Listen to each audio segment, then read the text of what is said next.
जय Siya Ram. Capital radio Ayodhya से जुड़ने के लिए आभार, अभिनंदन। मैं हूं भावना राय और मैं हूं आपका दोस्त और होस्ट महेंद्र सिंह। सभी को जय सिया राम। सुंदर सौम्य सौंदर्य से भरपूर इतनी सुंदर राम भगवान की मूर्ति देखकर मन ऐसा लग रहा था कि अब पलक निहारते रहें, एक पल के लिए भी पलक ना झपके। इतना सुंदर दृश्य अंदर था और जो सकारात्मक ऊर्जा उस गर्भगृह में थी। इष्ट देव मम बालक रामा, शोभा बपुष कोटि सत कामा। बालक राम यानी रामलला मेरे इष्ट देव हैं, जिनकी शोभा करोड़ों करोड़ों कामदेव से भी बढ़कर है। मध्य प्रदेश सरकार की विदुषी मंत्री कृष्णा गौर जी अयोध्या के श्री राम मंदिर के गर्भगृह में पहुंचकर अपलक रह गई। तो क्या ही आश्चर्य है, प्रभु की सुंदर छवि जो भी निहार रहे हैं वो भी अपनी सुध बुध खो रहे हैं। अयोध्या की आस्था लोगों की लगी हुई है। अयोध्या में बहुत सी भीड़ है, लोगों का आना जाना बिल्कुल लगा हुआ है और हर लोग फायदे में है। आराध्य के प्रति आस्था अथाह है। लोगों की गिनती शायद संभव है, लेकिन भाव सागर की गहराई नापना असंभव है। संसार के सबसे बड़े राजा का ये अतुलनीय संसार है।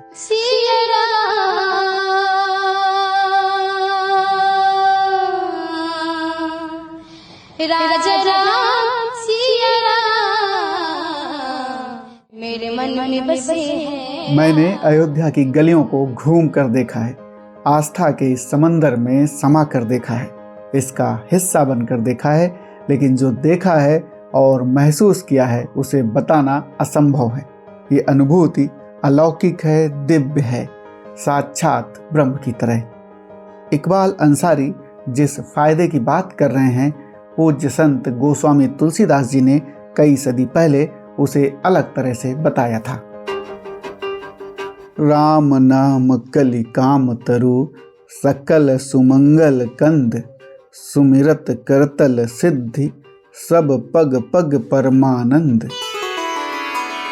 भगवान श्री राम का नाम कलयुग में कल्प वृक्ष यानी ऐसे पेड़ के समान है जो सारी मनोकामनाएं पूरी कर देता है।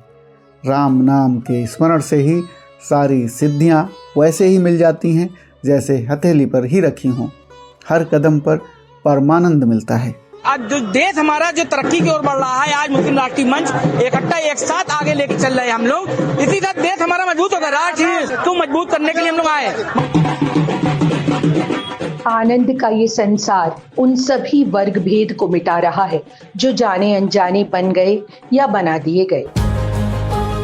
कैपिटल रेडियो अयोध्या के इस एपिसोड में बात होगी भगवान श्री राम की कृपा से तैयार हो रहे एक ऐसे नए भावलोक की जो कई लोगों को अचंभित कर रहा है। जब आप जो है भगवान के सामने आएंगे तो आप एक कबूल करते हैं कि हमको जो भी काम करना है वो अच्छा करें। अयोध्या लोग आवे, सरजू स्नान करें, हनुमान जी का दर्शन करें, पूजा करें, भगवान राम का दर्शन करें। प्रभु श्री हनुमान जी और श्री रामलला के दर्शन के लिए आमंत्रित करने वाले सज्जन की आवाज आपने पहचान ही ली होगी। ये हैं इकबाल अंसारी। राम जन्मभूमि बाबरी मस्जिद केस जब चल रहा था तब ये बाबरी मस्जिद के पैरोकार थे। इकबाल अंसारी अकेले नहीं हैं। अयोध्या के श्री राम मंदिर के रास्ते में आपको मुस्लिम समाज के कई दूसरे लोग भी मिल जाएंगे। 500 मुस्लिम समाज के लोग आज ये पवित्र धरती प्रयागराज से चलकर यहाँ पे अयोध्या धाम दर्शन करने के लिए आए हैं। और मुस्लिम राष्ट्रीय मंच के तमाम सारे कार्यकर्ता और पूरे राष्ट्रीय संयोजक के साथ जो मुल्क माध्यम हिंदुस्तान को मजबूत करने वाला काम कर रहा है मुस्लिम राष्ट्रीय मंच। इनकी बात तो हम करेंगे ही, साथ ही आरोग्य ज्योतिष कार्यक्रम में आपकी मुलाकात कराएंगे आचार्य श्रीकांत शास्त्री इंदुराजा से, जिनके बताए उपाय कई लोगों को निरोगी बना चुके हैं। आज हम बात करेंगे टाइफाइड रोग के लिए जकुम मोती जरा कैंप। यह रोग को कारक ज्योतिष में शनि ग्रह के लिए माना गया। लेकिन आगे बढ़ने से पहले हम आप सभी लिसनर्स और व्यूअर्स का आभार व्यक्त करना चाहते हैं। आपने जिस तरह से कैपिटल रेडियो अयोध्या का उत्साह बढ़ाया है, साथ दिया है, उसके लिए हम आपके बहुत आभारी हैं। कैपिटल रेडियो अयोध्या के हर पॉडकास्ट को यूट्यूब, फेसबुक, इंस्टाग्राम, ट्विटर और स्पॉटिफाई पर सैकड़ों लोग सुन रहे हैं, सराह रहे हैं, हमें सुझाव भी दे रहे हैं। हमारा अनुरोध है आप आगे भी ऐसे ही हमारे साथ जुड़े रहें। जय सिया राम। आप कभी अयोध्या आए हों या नहीं, लेकिन आपने अवधपुरी की अनेक कहानियां सुनी होंगी। अयोध्या के हालिया इतिहास में कई नाम लगातार चर्चा में रहते हैं।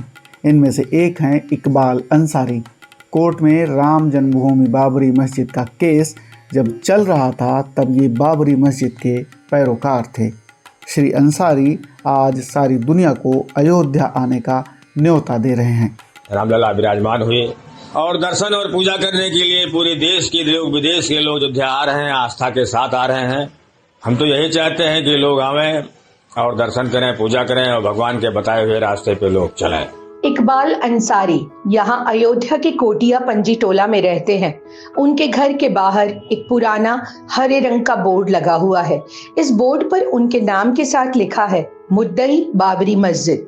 शायद दुनिया के लिए उनकी सबसे बड़ी पहचान यही रही है।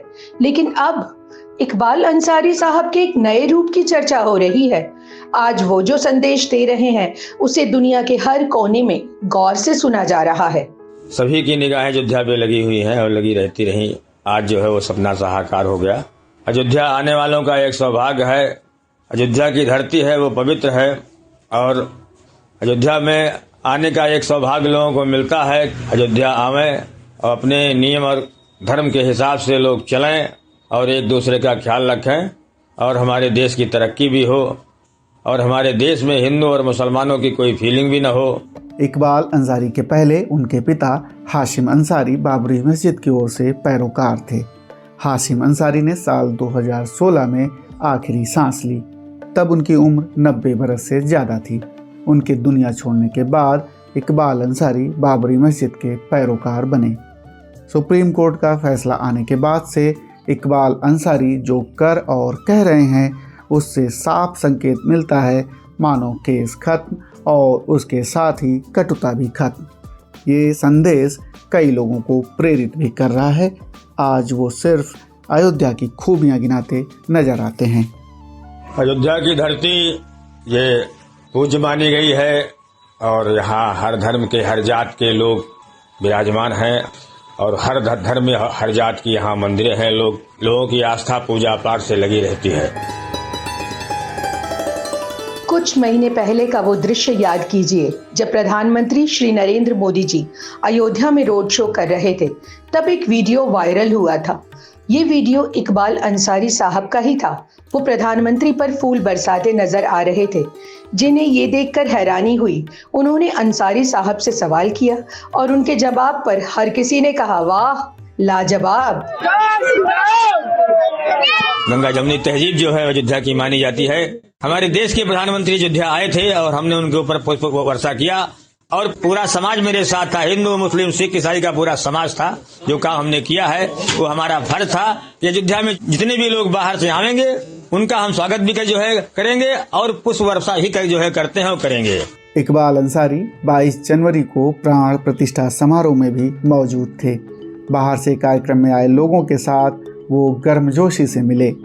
उस दिन के कार्यक्रम में सिर्फ खास लोगों को न्योता मिला था। उसके बाद से इकबाल अंसारी साहब हर किसी को अयोध्या आने का निमंत्रण दे रहे हैं। जब लोग धर्म की आस्था होती है तो सच्चा मन भी होता है, तन भी होता है, साफ सुथरी बात भी होती है, साफ सुथरा काम भी होता है। धर्म के आधार पे लोगों को चलना भी चाहिए।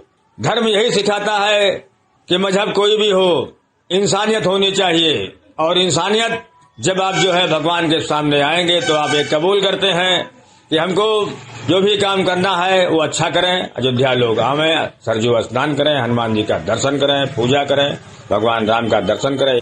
इकबाल अंसारी ने अपने इस रूप से कई लोगों को प्रभावित किया है।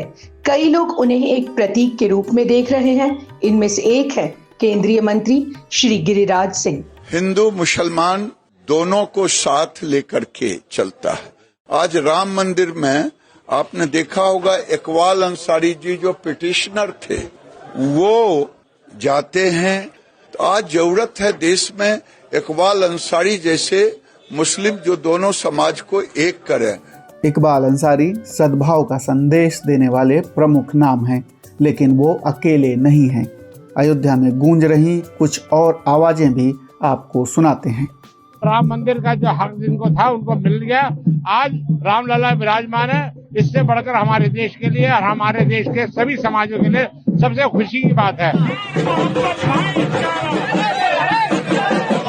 1000 आदमियों के साथ मुफ्ती राजमंद की तरफ से आए अपनी एकता को दर्शाने, रामलला के दर्शन करने। हमारे साथ मौलवी साहब भी मौजूद हैं और भारी संख्या में 700-800 का जत्था अलग अलग आपने कवरेज भी अभी किया होगा। मोहम्मद फरीद साबरी, प्रयागराज। ये देश की एक तरक्की की बात है। मुल्क ईमानदारी, हिंदुस्तान के आगे जिंदाबाद जिंदाबाद। ये आवाजें मुस्लिम राष्ट्रीय मंच के नेताओं और कार्यकर्ताओं की हैं। मंच के कार्यकर्ताओं की टोलियां लगातार अयोध्या आ रही हैं और रामलला के दर्शन कर रही हैं। श्री रामचंद्र जी, एक कहावत कही गई है अल्लामा इकबाल जी की कि है राम पे वजूद पे नाज अहले वतन को, इमामे हिंद समझते हैं श्री रामचंद्र जी को। तो ये एक आज साबित हो गया है मुस्लिम राष्ट्रीय मंच के जरिए से। कई कार्यकर्ता ऐसे हैं जो सैकड़ों किलोमीटर पैदल चलकर अयोध्या पहुंच रहे हैं। बीते दिनों अयोध्या आई एक टोली की अगुवाई मंच के संयोजक मोहम्मद अफजल कर रहे थे। रामलला जी का दर्शन करने के लिए जा रहे हैं। हम मुस्लिम राष्ट्रीय मंच के जितने भी कार्यकर्ता हैं, पूरे उत्तर प्रदेश के हमारे कार्यकर्ता यहाँ आए। लगभग 600-700 के करीब संख्या है और बहुत अच्छी तरीके से चल रहा है। थोड़े इधर उधर हो गए लेकिन 700 के लगभग संख्या है। और उसके साथ मिलकर हम लोग सब, हमारे बहुत अरसे से प्रोग्राम चल रहा था।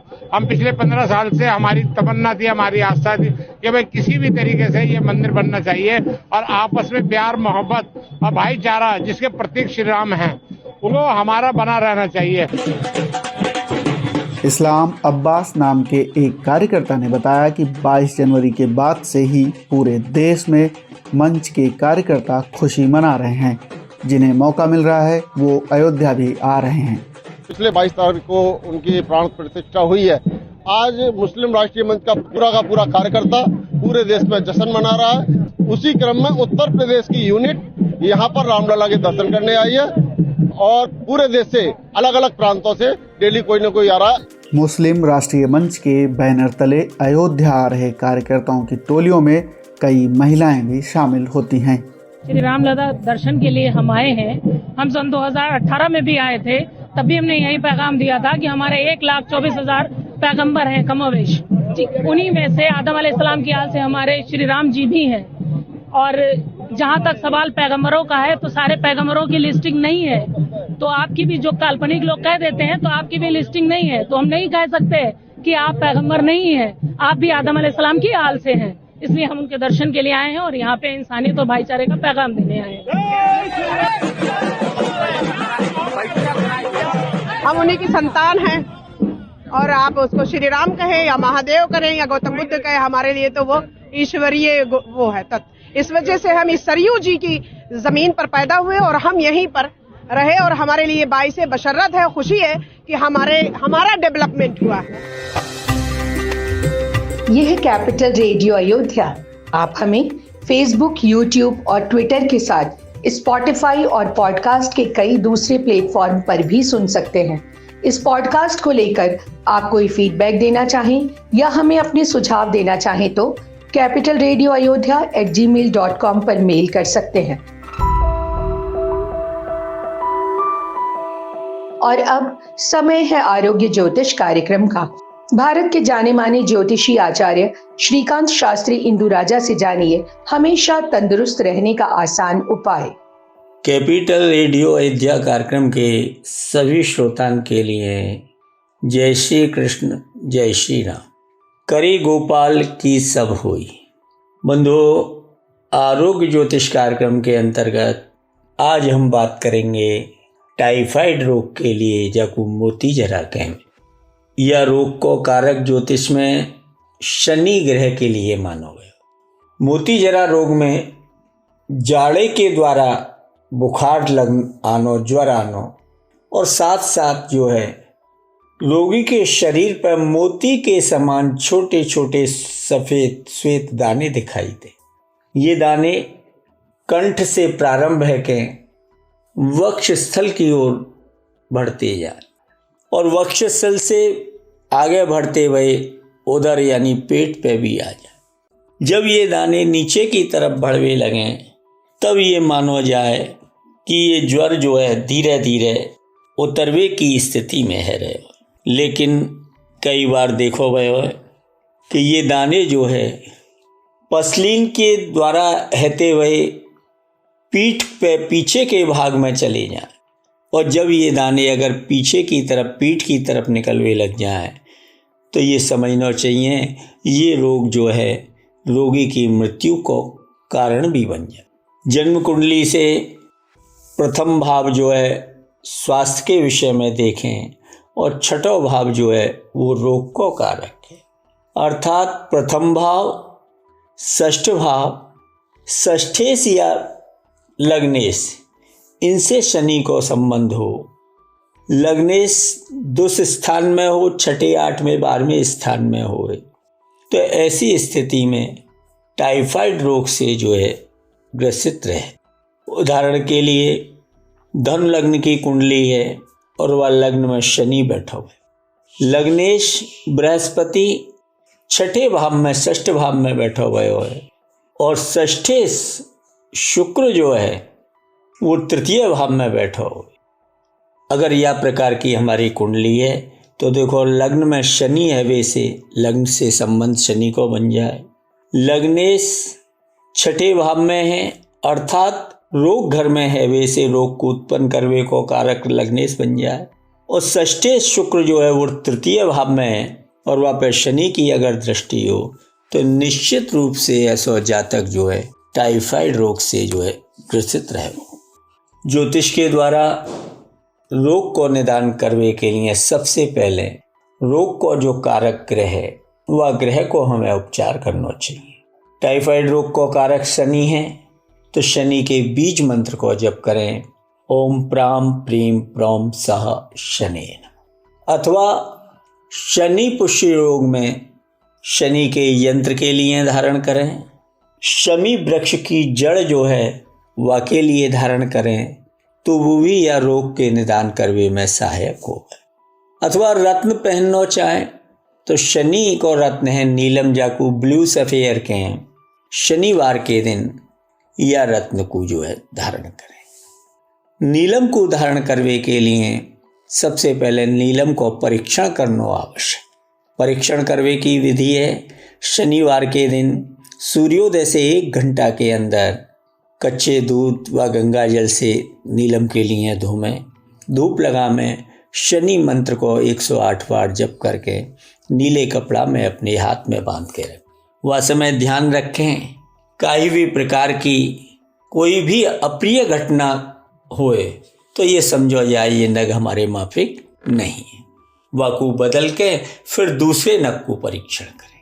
जब सभी स्थिति अनुकूल हो तब याकू सोने में अंगूठी बनवाए के मध्यमा उंगली में पुनः शनिवार के दिन पूजा करके या के लिए धारण करें। या ग्रह के उपचार करके फिर जो है दवाई को सेवन करें, औषधि को सेवन करें, जैसे निश्चित रूप से ये रोग जो है शांत हो जाए। आज हमने आपसे चर्चा करी मोती जरा रोग के विषय में, टाइफाइड के विषय में। अगली एपिसोड में और काऊ बीमारी के विषय में चर्चा करेंगे। जय श्री कृष्ण। अगर आप आचार्य श्रीकांत शास्त्री इंदुराजा से व्यक्तिगत तौर पर भी संपर्क करना चाहते हैं तो हमें ईमेल करें। ईमेल एड्रेस है capitalradioayodhya@gmail.com। कैपिटल रेडियो अयोध्या आपका अपना मंच है। इस पॉडकास्ट को शेयर करते हुए आप हमारी बड़ी मदद करेंगे।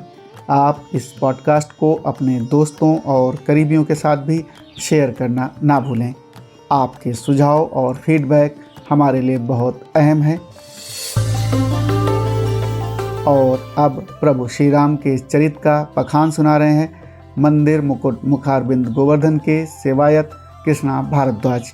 ओम श्री गणेशाय नमः। ओम श्री गुरुवे नमः। ओम श्री रामचंद्राय नमः। ओम श्री हनुमते नमः। जय श्री राम।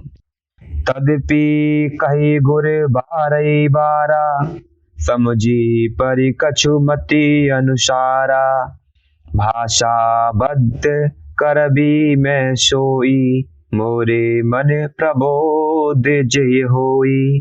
तो भी गुरु जी ने जब बार बार कथा कही तब बुद्धि के अनुसार कुछ समझ में आई, वही अब मेरे द्वारा भाषा में रची जाएगी, जिससे मेरे मन को संतोष हो। जैसे कछु बुद्धि विवेक केवल मेरे, तसे कई हऊ ये हरि के प्रेरे। निज संदेह मोह भ्रम हरिनी, करऊ कथा विचरिता तरनी। जैसा कुछ मुझ में बुद्धि और विवेक का बल है, मैं हृदय में हरि की प्रेरणा से उसी के अनुसार कहूँगा। मैं अपने संदेह, अज्ञान और भ्रम को हरने वाली कथा रचता हूँ, जो संसार रूपी नदी के पार करने के लिए नाव है।